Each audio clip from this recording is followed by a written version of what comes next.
Pekena popiah masa berbuka nanti best juga ni.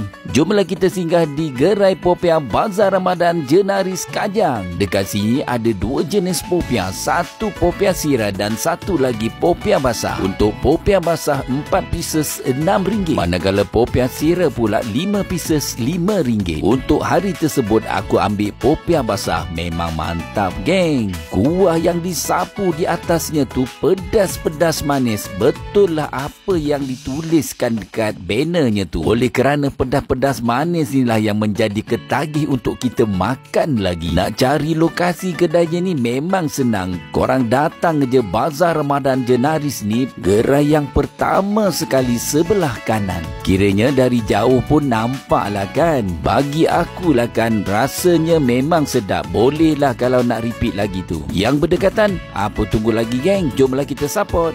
Boleh try.